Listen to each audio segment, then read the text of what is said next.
আসসালামু আলাইকুম ওয়া রাহমাতুল্লাহি ওয়া বারাকাতুহু।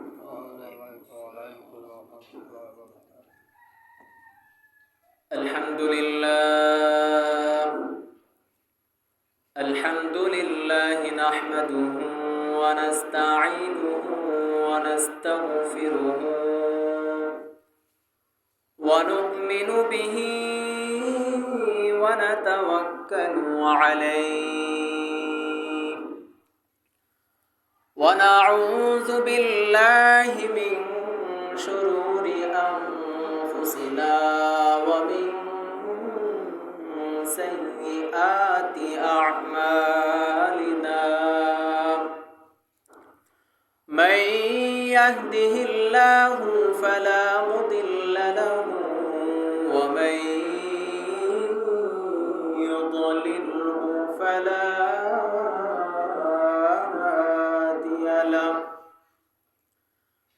ونشهد أن لا إله إلا الله وحده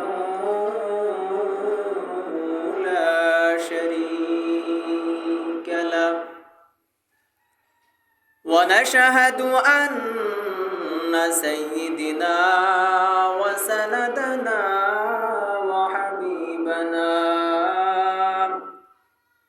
وحبيب ربنا وطبيبنا وطبيب قلوبنا ومولانا محمدا عبده ورسوله صلى الله تعالى عليه وعلى آله وأصحابه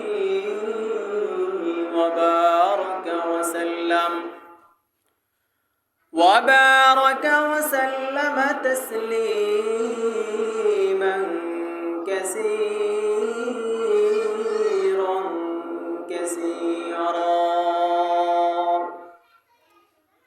فقد قال الله تعالى في كلامه المجيد والفرقانه الحميد أعوذ بالله من الشيطان الرجيم بسم الله الرحمن الرحيم يا أيها الرسل كلوا من الطيبات واعملوا صالحا وقال رسول الله صلى الله عليه وسلم صلوا كما رأيتموني أصلي وقال النبي عليه الصلاة والسلام إنما الأعمال بالنيات أو كما قال عليه الصلاة والسلام اللهم صل على محمد وعلى آل محمد كما صليت على إبراهيم وعلى آل إبراهيم إنك حميد مجيد اللهم بارك على محمد وعلى آل محمد كما باركت على إبراهيم وعلى آل إبراهيم إنك حميد مجيد ঈমানের পথে অবিচল থেকে আমার মরণ যেন হয়। ঈমানের পথে অবিচল থেকে আমার মরণ যেন হয়। তোমারই কাছে মিনতি আমার, তোমারই কাছে মিনতি আমার, মহামহিম দয়াময়।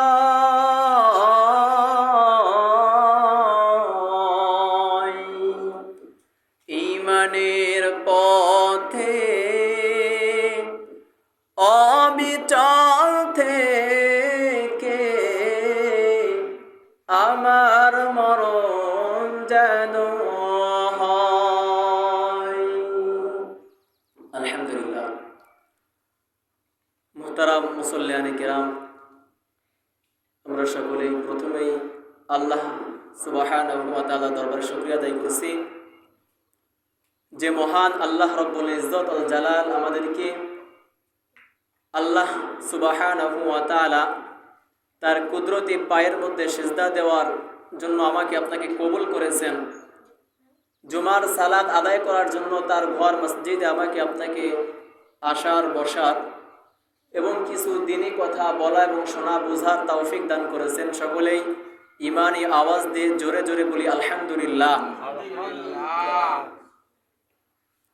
মুসলমান বাবাজিরা আমার, কুরআনুল কারীম থেকে ছোট্ট একটি আয়াত এবং রাসূলুল্লাহ সাল্লাল্লাহু আলাইহি ওয়াসাল্লামের অসংখ্য অগণিত হাদিস থেকে একটি হাদিস আপনাদের সামনে পাঠ করেছি। এই আয়াত এবং হাদিসের উপরে ভিত্তি করে সংক্ষিপ্ত আকারে কয়েকটি কথা বলবো, আপনারা সকলেই আমলের নিয়তে শুনবেন ইনশাআল্লাহ। প্রিয় মুসলমান বাবাজিরা আমার, আল্লাহ পাক রব্বুল আলামিন আমাকে আপনাকে এই দুনিয়ার মধ্যে সৃষ্টি করে পাঠিয়েছেন কেন? একমাত্র আল্লাহ তাআলার ইবাদত করবার জন্য। কি ঠিক কিনা? কার ইবাদত? আল্লাহ তাআলার ইবাদত করবার জন্য সৃষ্টি করেছেন। প্রিয় মুসলমান বাবাজিরা আমার, আমি আপনি শুধু বুঝি যে ইবাদত নামাজ, রোজা, হজ, যাকাত এর মধ্যে সীমাবদ্ধ। কি বলেন? এর মধ্যে কি সীমাবদ্ধ? এর মধ্যে কিন্তু সীমাবদ্ধ না। ইবাদত কাকে বলে? একজন প্রকৃত, একজন সম্পূর্ণ ইবাদতকারী তো তাকেই বলে যে ব্যক্তি তার জীবনকে, তার গোটা জীবনকে আল্লাহ তাআলার হুকুম ও রাসূলুল্লাহ সাল্লাল্লাহু আলাইহি ওয়াসাল্লামের তরিকা অনুযায়ী তার জীবনটা গড়ে তোলে, তাকেই তো একজন প্রকৃত ইবাদতকারী বলে। কি বলেন? যে ব্যক্তি তার ব্যক্তিগত জীবন, তার সামাজিক জীবন, তার পারিবারিক জীবন, তার রাষ্ট্রীয় জীবন সব কিছু আল্লাহ তাআলার হুকুম এবং নবী করিম সাল্লাল্লাহু আলাইহি ওয়াসাল্লামের তরিকা অনুযায়ী তার জীবনকে গড়ে তোলে, তাকেই তো একজন প্রকৃত ইবাদতকারী বলেন। কি বলেন?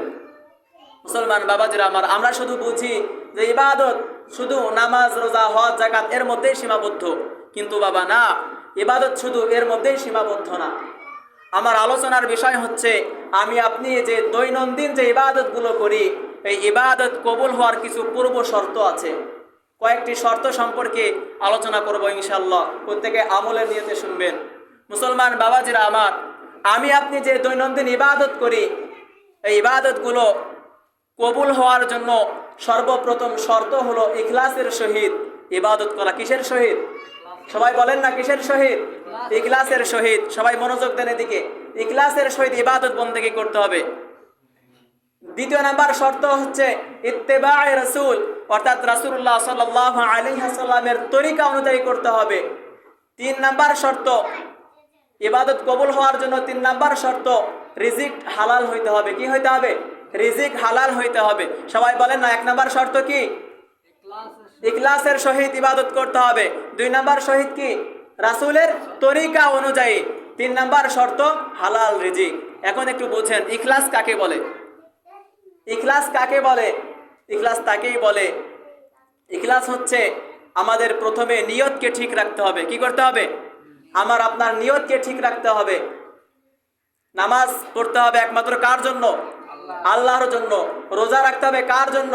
আল্লাহর জন্য। দান সদকা করবেন কার জন্য? আল্লাহর জন্য। যাকাত করবেন কার জন্য? আল্লাহর জন্য।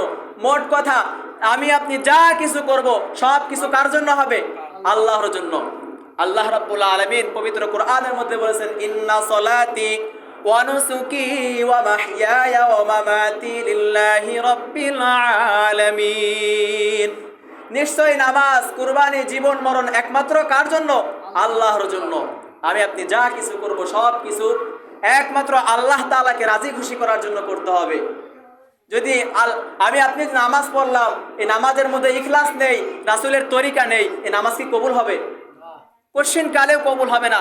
নামাজ পড়তে পড়তে যদি কপালের মধ্যে দাগ লাগায় ফেলি, একটা সিজদাও আমার আল্লাহ তাআলা দরবারে কবুল হবে না।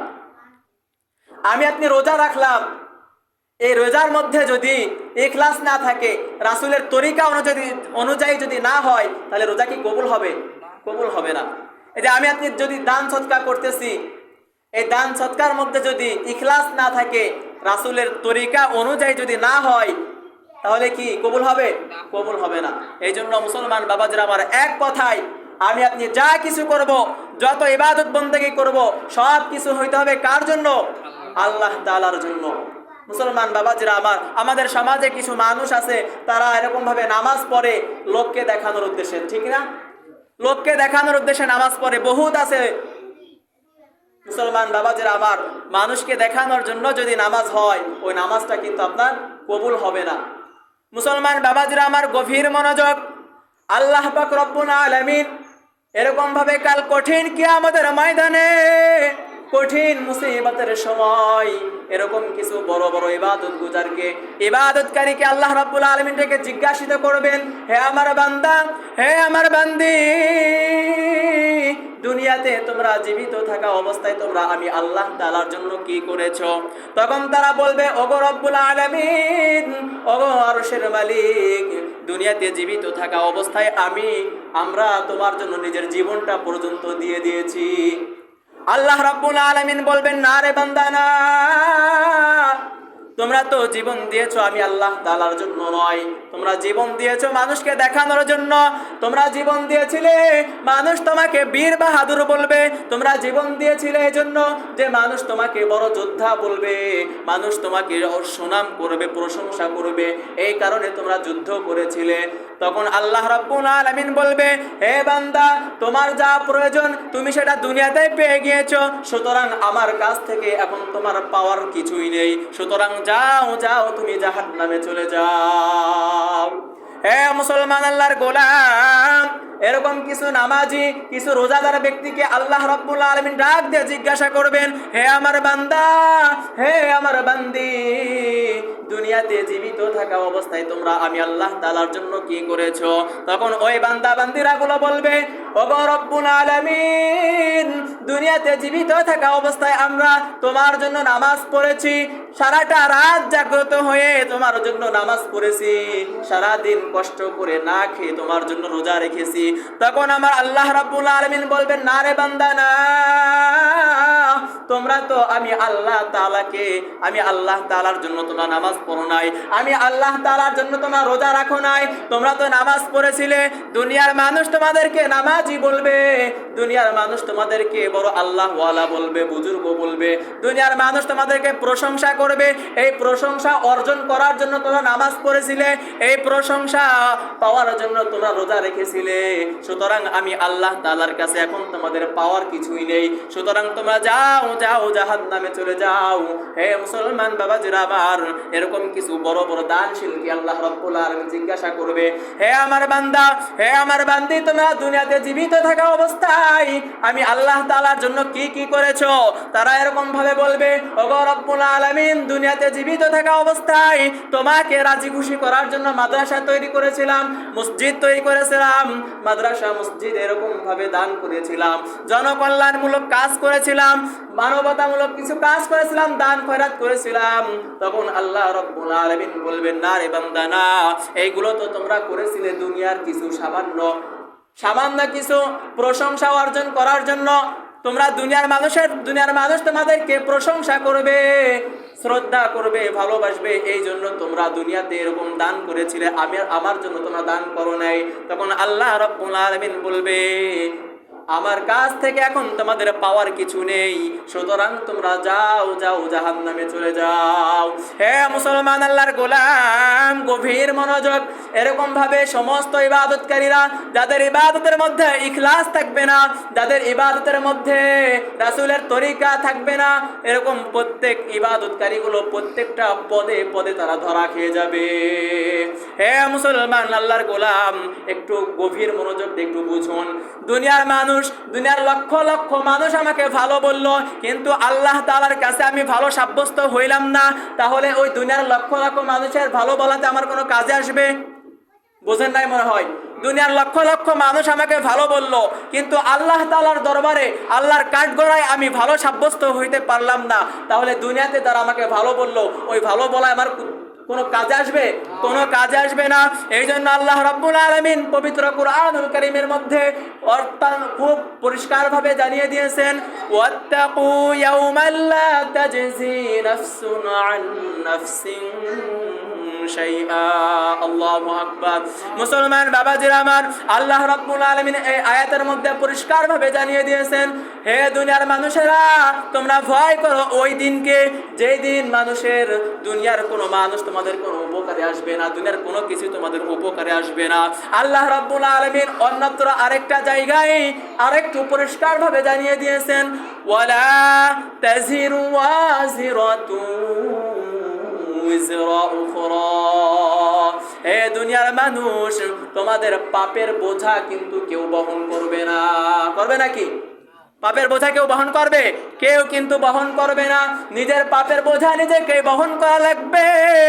এই জন্য মুসলমান বাবাজিরা আমার, আমি আপনি যে ইবাদতগুলো করব, এই ইবাদত করার আগে আমাদের চিন্তা করতে হবে যে আমাদের নিয়তটা ঠিক আছে কিনা, আমাদের নিয়তের মধ্যে কোনো ভেজাল আছে কিনা। যদি নিয়তের মধ্যে ভেজাল থাকে, যদি নিয়তের মধ্যে যদি মানুষকে দেখানোর উদ্দেশ্য থাকে, যদি নিয়তের মধ্যে যদি সুনাম অর্জন করার উদ্দেশ্য থাকে, তাহলে ওই নিয়তকে জেরে ফেলে দিতে হবে। ইবাদত করতে হবে একমাত্র শুধুমাত্র আল্লাহ তাআলার জন্য। কার জন্য? আল্লাহ তাআলার জন্য করতে হবে। হে মুসলমান আল্লাহর গোলাম, তাহলে 1 নাম্বার শর্ত হলো ইবাদত হতে হবে ইখলাসের সহিত। কিসের সহিত? ইখলাসের সহিত। 2 নাম্বার শর্ত হলো ইত্তেবায়ে রাসূল, রাসূলের তরিকা অনুযায়ী করতে হবে। ইখলাসের সহিত করতে হবে, রাসূলের তরিকা অনুযায়ী করতে হবে। রাসূলের তরিকা তাকেই বলে, এই যে আমরা জুমার নামাজ আদায় করতে আসলাম, জুমার হচ্ছে 2 রাকাত ফরজ সালাত। এখন আমি আপনি যদি 2 রাকাতের জায়গায় 3 রাকাত পড়ে ফেলি, তাহলে কি নামাজ কবুল হবে? নামাজ হবে? সবাই বলেন নামাজ হবে? নামাজ হবে না। হে মুসলমান আল্লাহর গোলাম, এখন এই যে নামাজ 1:30টায় নামাজ, এই 1:30টার নামাজ যদি আমি আপনি যদি 12টার সময় পড়ি, তাহলে কি নামাজ হবে? নামাজ হবে না। আসরের 4 রাকাত ফরজ, এখন এই 4 রাকাতের জায়গায় যদি 6 রাকাত পড়ি, 5 রাকাত পড়ি, নামাজ কি কবুল হবে? নামাজ কবুল হবে না। হে মুসলমান আল্লাহর গোলাম, আল্লাহ রাসূল সাল্লাল্লাহু আলাইহি ওয়াসাল্লাম আমার আপনার মুখের দিকে তাকায়া আরো 1400 বছর আগে বলে গিয়েছেন, সল্লু কামা রাআইতুমুনি উসাল্লি। হে আমার উম্মতেরা, আমি রাসূলুল্লাহ সাল্লাল্লাহু আলাইহি ওয়াসাল্লাম তোমাদেরকে যেভাবে নামাজ দেখায় দিয়েছি, তোমরা সেভাবেই আদায় করো। এজন্য ইবাদত কবুল হওয়ার 2 নাম্বার শর্ত কি? রাসূলের তরিকা অনুযায়ী করা। 1 নাম্বার শর্ত ইখলাসের সহিত ইবাদত করা। 2 নাম্বার শর্ত রাসূলের তরিকা অনুযায়ী করা। 3 নাম্বার শর্ত হচ্ছে হালাল রিজিক।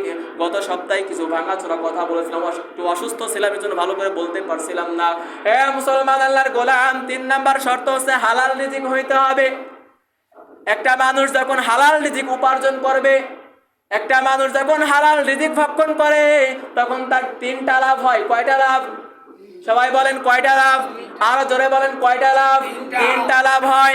এক নাম্বার লাভ, তার অন্তরের মধ্যে আলোকিত হয়, তার অন্তরটা আলোকিত হয়, নূরে নূরান্বিত হয়ে যায়। পরি সুবহানাল্লাহ।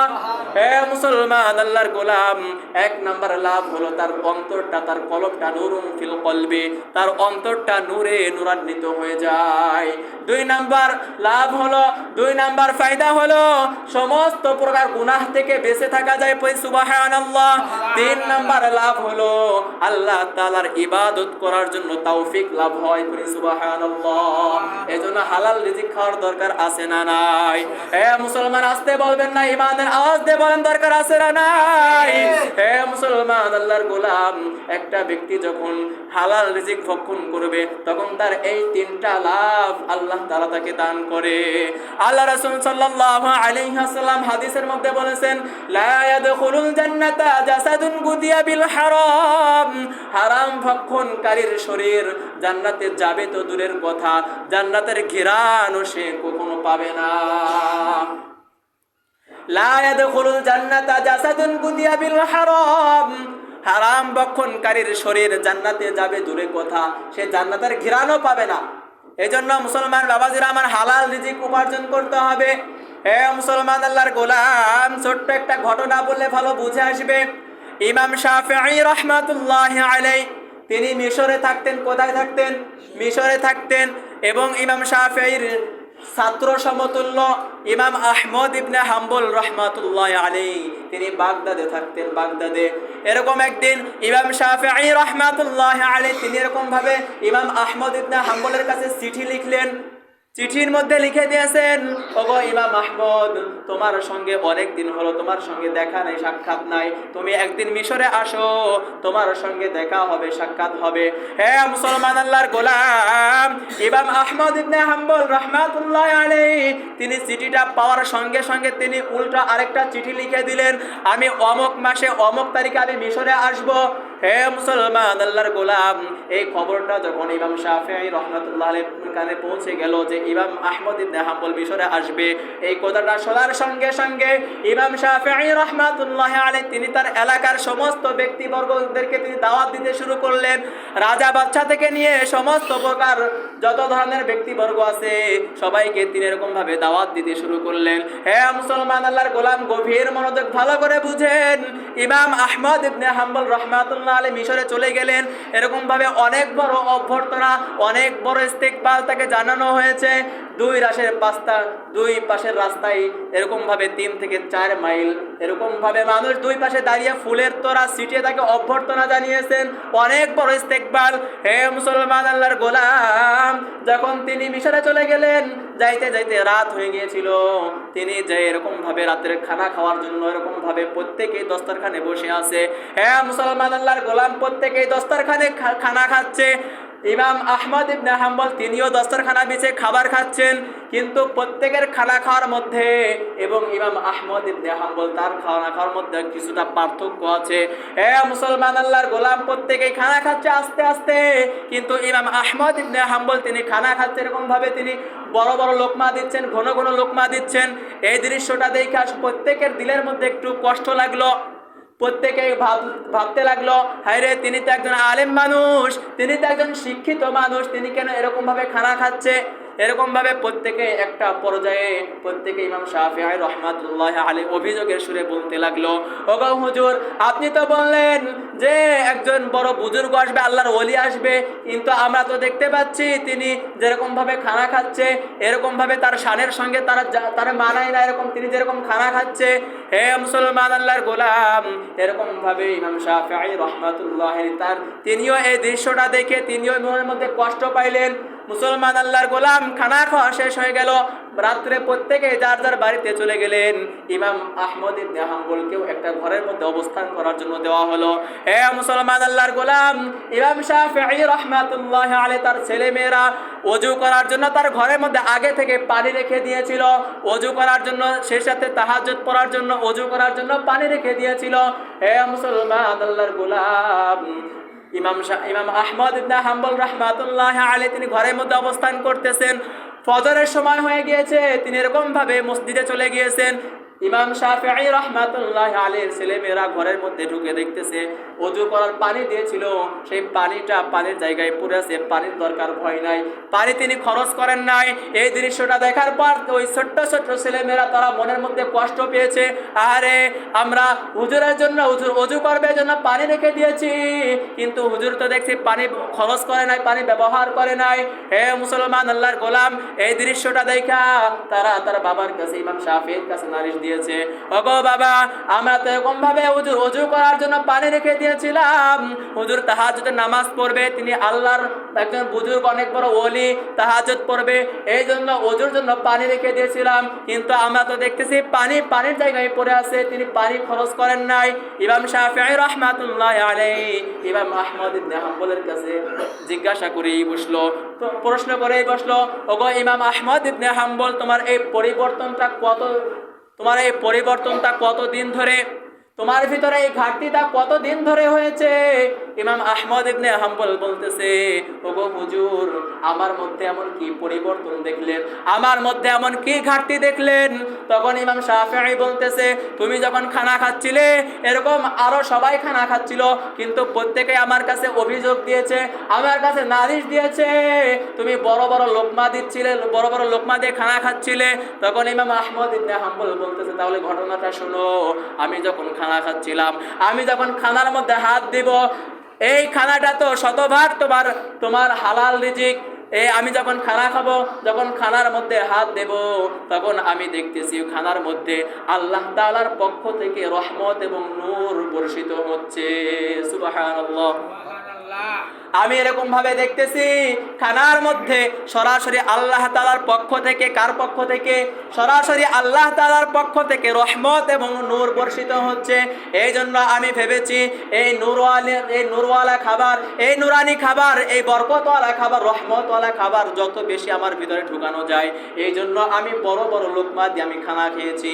ইমাম শাফিঈ বলতেছে, ঠিক আছে, তা না হয় মানলাম, তাহলে রাতে তাহাজ্জুদ কেন পড়ো নাই? হে মুসলমান, গভীর মনোযোগ। ইমাম আহমদ ইবনে হাম্বল বলতেছে, তাহলে শুনেন, এই ঘটনাটাও শুনেন। বলতেছে, আমি আপনার এই হালাল খাবারটা খাওয়ার পর আমার দুইটা লাভ হয়েছে। হে মুসলমান আল্লাহর গোলাম, ইমাম আহমদ ইবনে হাম্বল বলতেছে, আপনার এই হালাল খাবারটা খাওয়ার পর আমার দুইটা লাভ হয়েছে, একটা হচ্ছে ইলমি লাভ, আরেকটা হচ্ছে আমলি লাভ। ইলমি লাভ হলো, আমি যখন আপনার এই হালাল খাবারটা খায়া যখন ঘরের মধ্যে অবস্থান করতেছিলাম, আমি সারাটা রাত আমি জেগে জেগে কোরআনের একটা আয়াত থেকে আমি 100টা মাসালা আমি বের করেছি, পড়ে সুবহানাল্লাহ, যা ইতিপূর্বে আমার জীবনে কখনো ঘটে নাই। ইমাম শাফিঈ বলতেছে, ঠিক আছে, তা না হয় মানলাম। ইমাম আহমদ ইবনে হাম্বল বলতেছে, আমার আমলি ফায়দা হলো, আমি যে আমলি লাভ করেছি সেটা হলো, আমি আজকে এশার ওযু দিয়ে আমি ফজরের নামাজ পড়েছি, পড়ি সুবহানাল্লাহ। এই ঘটনার দ্বারা কি বোঝা গেল? যে হালাল রিজিক, যদি কোনো ব্যক্তি যদি হালাল রিজিক খায়, তখন তার ইবাদত করার জন্য, তখন তার আমল করবার জন্য তৌফিক লাভ হয়। এই জন্য মুসলমান বাবাজিরা আমার, আপনার কি করতে হবে? হালাল রিজিক উপার্জন করতে হবে। হে মুসলমান, আল্লাহ তাআলার পয়গম্বর জানা দেন, ওগো আমার উম্মতেরা, গরিব হইছো, খোদার তাড়নায় তোমরা হারামের মধ্যে লিপ্ত হয়ে যেও না, খোদার তাড়নায় তোমরা নিজেকে খারাপ কাজের মধ্যে তোমরা জড়িত হয়ে যেও না। হে মুসলমান আল্লাহর গোলাম, আল্লাহ তাআলার পয়গম্বর খোদার যন্ত্রণায় তিনি পেটের মধ্যে 7টা পাথর বেঁধেছিলেন, ঠিক কি না? হে মুসলমান আল্লাহর গোলাম, এই জন্য খোদার তাড়নায় হারামের মধ্যে লিপ্ত হওয়া যাবে না। হে মুসলমান আল্লাহর গোলাম, আল্লাহ রাব্বুল আলামিন বলেন, আল্লাহ তাআলার রাসূল সাল্লাল্লাহু আলাইহি ওয়াসাল্লাম বলেন, লা ইয়াদখুলুল জান্নাতা জাসাদুন গুদিয়া বিল হারাম, হারাম ভক্ষণকারীর শরীর জান্নাতে যাবে তো দূরের কথা, জান্নাতের ঘ্রাণও সে পাবে না। এজন্য মুসলমান বাবাজিরা আমার, হালাল রিজিক উপার্জন করতে হবে। কি করতে হবে? হালাল রিজিক উপার্জন করতে হবে। ইবাদত যদি কবুল করাইতে চান, তাহলে কি করতে হবে? হালাল রিজিক উপার্জন করতে হবে। এটা হচ্ছে 3 নাম্বার শর্ত। কয় নাম্বার শর্ত? 3 নাম্বার শর্ত। আপনাদের মনে আছে তো ইনশাআল্লাহ? 1 নাম্বার শর্ত কি? ইখলাসের সহিত। কি? সবাই বলেন, কিসের সহিত? ইখলাসের সহিত ইবাদত করতে হবে। 2 নম্বর শর্ত কি? রাসূলের তরিকা অনুযায়ী করতে হবে। 3 নম্বর শর্ত হালাল রিজিক উপার্জন করতে হবে। আল্লাহ পাক রব্বুল আলামিন আমাদের সবাইকে এই 3টি বিষয়ের উপর আমল করার তৌফিক দান করেন। ওয়া আখির দাওয়ানা আলহামদুলিল্লাহি রাব্বিল আলামিন।